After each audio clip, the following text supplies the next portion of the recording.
عالمی سفارتکاری میں خواتین کے کردار کے حوالے سے عالمی دن کے موقع پہ ہم اس وقت موجود ہیں انتہائی سینئر ایمبیسڈر رفعت مسعود کے ساتھ، اور ہم ان سے تھوڑا سا جانیں گے کہ خواتین کا کیا کردار رہا۔ ایمبیسڈر رفعت مسعود نے 2 وزرائے اعظم کے ساتھ سرو کیا ایز این ایمبیسڈر، انتہائی اہم پوزیشنز پہ رہی دفتر خارجہ کی، اور ہم تھوڑا سا ان سے جانیں گے کہ پاکستان کی خواتین سفارتکاروں کے کردار کے حوالے سے آپ کیسے دیکھتی ہیں۔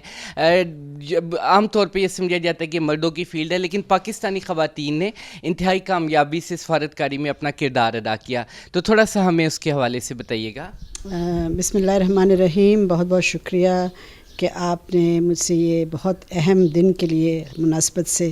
یہ پروگرام کر رہے ہیں، اور مجھ سے آپ نے جو ہے نا رجوع کیا ہے۔ اگر آپ تاریخی طور پہ بھی دیکھیں تو پاکستان میں خواتین نے ہمیشہ بہت اہم کردار ادا کیا ہے، نہ صرف سفارتکاری میں بھی بٹ حکومت میں بھی، اور سارے جو معاملات ہیں آزادی کے وقت سے لے کے آپ دیکھیں فاطمہ جناح صاحبہ کا جو رول تھا، پھر ہماری پہلی جو ایمبیسڈر تھیں رانا لیاقت علی خان صاحبہ، اور پھر اس کے بعد اور بھی۔ لیکن جب ہم فارن سروس میں آتے ہیں، جب آپ فارن سروس کو دیکھیں تو اس میں بھی خواتین کا بہت اہم رول رہا ہے۔ نیگوسیشنز میں خواتین بہت کامیاب رہتی ہیں، ان کا بہت فوکسڈ قسم کا ہوتا ہے، رجوع کرتی ہیں جب کسی موضوع پہ کسی بھی بات پہ تو بڑا فوکسڈ رہتا ہے ان کا جو رول ہے۔ ہم نے بہت سارے ایسے مواقع بھی آئے ہیں جہاں پہ مشکل وقتوں میں بھی خواتین نے بہت اہم رول پلے کیا ہے۔ فار انسٹنس میں آپ کو ایک مثال دے سکتی ہوں کہ مڈل ایسٹ میں آپ کو پتہ ہے کہ ہمیشہ معاملات کشیدہ رہے ہیں، تو بیروت میں ہماری سفیر تھیں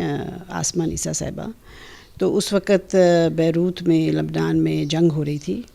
تو انہوں نے بڑے طریقے سے بہت امن و امان سے خوش اسلوبی سے، مشکل وقت تھا لیکن سارے پاکستانیوں کو وہاں سے ان کی نقل مکانی کی انہوں نے۔ اسی طرح اور بھی ہماری خواتین، یہ جو سمجھا جاتا ہے کہ جی مشکل جگہوں پہ خواتین کام نہیں کر سکتی، یہ بالکل غلط ہے۔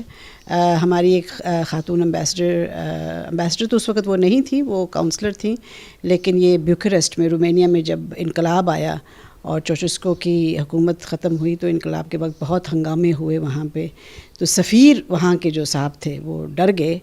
لیکن جو ہماری نمبر 2 تھی وہاں پہ درِ شہوار قریشی، وہ بعد میں پھر ہماری سفیر بھی بنی 2 ممالک میں، تو انہوں نے جو ہے نا وہاں پہ ڈٹی رہیں اور ایمبیسی میں رہیں، کہتی میں ایمبیسی سے نہیں جاؤں گی۔ تو اس لیے ہمیں خواتین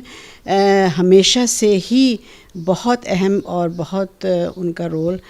پازیٹیو ہوتا ہے ہمارے سفارتکاری میں۔ اچھا میڈم، یہ بتائیے گا کہ آپ فارن آفس کو کیا سجیسٹ کریں گی کہ خواتین کے کردار کو زیادہ بہتر بنانے کے لیے کیا کیا جا سکتا ہے؟ دیکھیے جی، ہر چیز میں تو امپرومنٹ کی گنجائش ہوتی ہے، صرف خواتین کے کردار کے لیے، ویسے بھی ورکنگ کنڈیشنز بہتر ہونی چاہیے اور ہوتی رہی ہیں۔ مجھے یاد ہے کہ جب ہم نے سروس جوائن کی تھی تو کافی مشکلات تھیں، لیکن رفتہ رفتہ جو ہے نا وہاں پہ جو فارن سیکرٹریز ہمارے آئے ہیں، اور جو ہمارے ہیڈز آف اسٹیٹ بھی اور ہیڈز آف گورنمنٹ کو جب اپروچ کیا گیا تو بہت ہی خواتین کے لیے مواقع کھولے گئے کہ وہ زیادہ آ سکیں۔ خواتین کا مسئلہ یہ ہوتا ہے زیادہ فارن سروس میں آنے کا کہ ڈسپلیسمنٹ، فیملی ڈسپلیسمنٹ ہوتی ہے، مطلب ہے جب پوسٹنگز ہوتی ہیں تو ظاہر ہے ان کے جو اسپاؤسز ہیں، ان کے شوہر ان کے ساتھ نہیں جا سکتے، بچوں کی جو ہے ڈسٹربنس ہوتی ہے، کوئی ادھر پڑھ رہے ہوتے ہیں، پروفیشنل کالجز میں ہوتے ہیں تو وہ چھوڑ نہیں سکتے۔ تو اس طرح کی جو ہے نا ہم نے بہت قدم اٹھائے ہماری منسٹری نے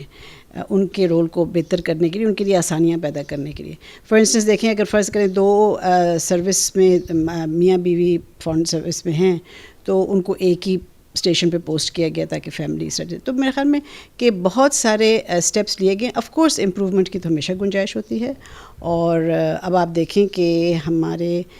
حالانکہ دیر سے، لیکن دیر آیا درست آیا،